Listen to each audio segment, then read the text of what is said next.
بسم اللہ الرحمن الرحیم۔ سامعین و ناظرین، ایک اہم گفتگو کے ساتھ میں آپ کے سامنے حاضر ہوں۔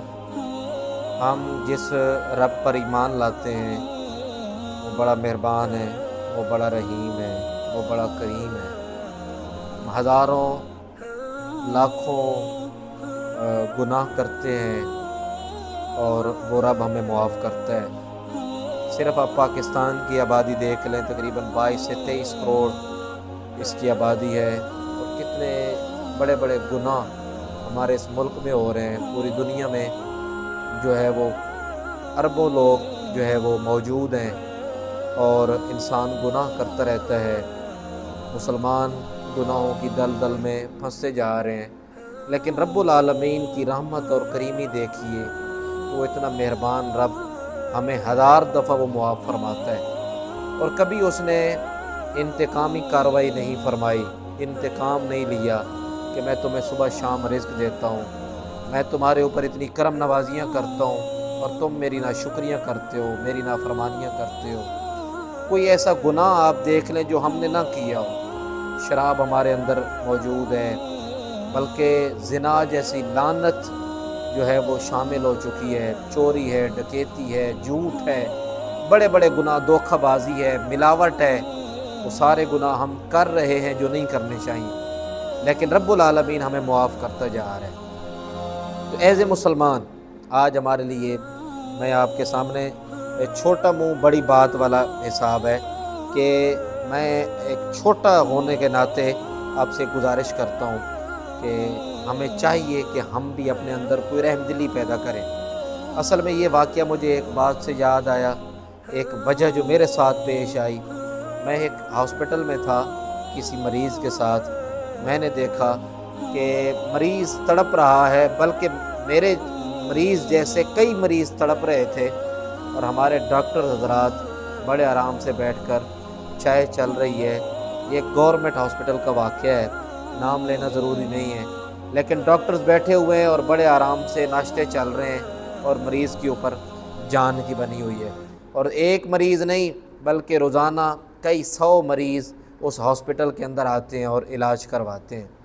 پھر جب ڈاکٹرز کے اوپر زور ڈالا جاتا ہے تو اب یقیناً ہاسپٹل میں آنے والا آدمی خوشی سے نہیں آیا، کوئی اپنی مرضی سے نہیں آیا، بلکہ وہ مجبور ہو کے آیا۔ اسے کوئی نہ کوئی پرابلم تھی کہ وہ آپ کے پاس آیا، اس نے علاج آپ کے پاس کروایا یا اپنا مریض اٹھا کے لایا۔ تو آنے والا کوئی خوشی سے نہیں آیا، وہ بھلے مریض ہو یا مریض کے ساتھ کوئی آنے والا ہو، تو وہ اپنی خوشی سے نہیں آتا۔ تو میں نے دیکھا کہ کئی لوگوں کے ساتھ ڈاکٹرز جو تھے وہ بڑی بدتمیزی کے ساتھ اور بڑی سختی کے ساتھ پیش آ رہے تھے، حتیٰ کہ جو مریض کے ساتھ آنے والے لوگ ہوتے ہیں ان کو دھکے مار کے نکالا جاتا ہے۔ یہ آپ کا بھی تجربہ ہوگا۔ ٹھیک ہے کہ لوگوں کو ایسا نہیں کرنا چاہیے۔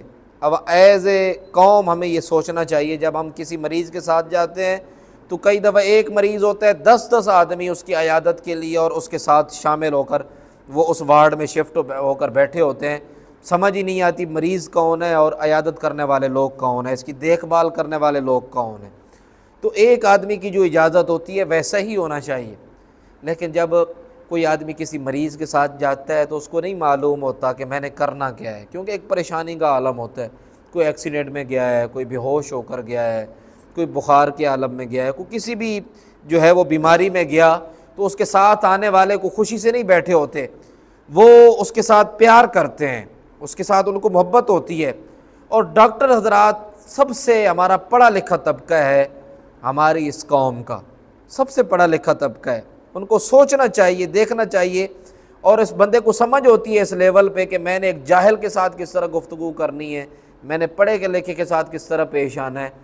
تو یہ ہمارے ایک ہاسپٹلز کا صرف یہ ایک محکمہ ہے، اس کا یہ حال ہے۔ ہمیں چاہیے ہم اپنے اندر نرمی پیدا کریں۔ صرف یہی نہیں بلکہ میں اپنے میرا جس شعبے سے تعلق ہے، کئی ہمارے علماء کو دیکھا جاتا ہے جب ان سے کوئی مسئلہ پوچھنے والا آ جاتا ہے، ان کو نہیں طریقہ معلوم ہوتا کہ ہم نے کس طرح پوچھنا ہے، کس مجمع میں پوچھنا ہے، کس جگہ پہ ہم نے جو ہے وہ مسئلہ دریافت کرنا ہے۔ تو آگے ایک عالم دین کا یہ فرض بنتا ہے کہ ایک تو اس کا مسئلے کا جواب دیا جائے اگر آپ کو صحیح معلوم ہے، اگر نہیں معلوم تو پھر اس سے یہ گزارش کی جائے کہ میں انشاءاللہ دیکھ کر سمجھ کر پھر بتاؤں گا، مجھے کچھ ٹائم دیا جائے، مجھے کچھ وقت دیا جائے۔ اور اگر آپ نہیں بتا سکتے تو پھر معذرت کے جو جملے ہیں، اگر ہم قرآن و حدیث اٹھاتے ہیں، اللہ رب العالمین اور اللہ کے پیارے حبیب، خصوصاً اللہ کے پیارے حبیب صلی اللہ علیہ وآلہ وسلم کو اگر سنت ہم ان کی مطالعہ پر اب چلتے ہیں، ہم نے پڑھا ہے، آپ صلی اللہ علیہ وآلہ وسلم کے پاس تو اگر کوئی دشمن بھی آ گیا تو آپ صلی اللہ علیہ وآلہ وسلم نے اس کے ساتھ پیار کا معاملہ جو ہے وہ کیا۔ تو ہمیں چاہیے کہ ہم جس رب کو مانتے ہیں، جس نبی پاک صلی اللہ علیہ وآلہ وسلم کا کلمہ پڑھتے ہیں، وہ اتنے رحیم اور کریم ہیں، وہ اتنے مہربان ہیں، تو ان کے پاس دشمن بھی آ جاتا ہے، بلکہ گالیاں لوگ دیتے ہیں، پتھر مارتے ہیں، کوئی ایسا ظلم نہیں ہے جو نبی پاک صلی اللہ علیہ وآلہ وسلم کے ساتھ نہیں ہوا، بلکہ اللہ رب العالمین کے ساتھ شرک کرنے والے لوگ بھی دنیا میں موجود ہیں، لیکن رب العالمین نے جو ہے وہ انتقام جو ہے وہ نہیں لیا، بدلہ نہیں لیا، بلکہ اللہ رب العالمین نے ایک ڈھیل دی، ایک رسی کو لمبا چھوڑا، ان کو ڈھیل دیتا رہا کہ کہیں نہ کہیں یہ شخص، یہ آدمی ہدایت کے راستے پر آ جائے۔ تو اس لیے گزارش ہے، آج کے میرے اس گفتگو کا جو لب لباب ہے، جو میری اس گفتگو کا جو نچوڑ ہے، خلاصہ یہ ہے، وہ یہ ہے کہ اپنے اندر نرمی پیدا کریں۔ اپنے اندر نرمی پیدا کریں گے تو انشاءاللہ اللہ رب العالمین ہمارے اوپر کرم فرمائے گا۔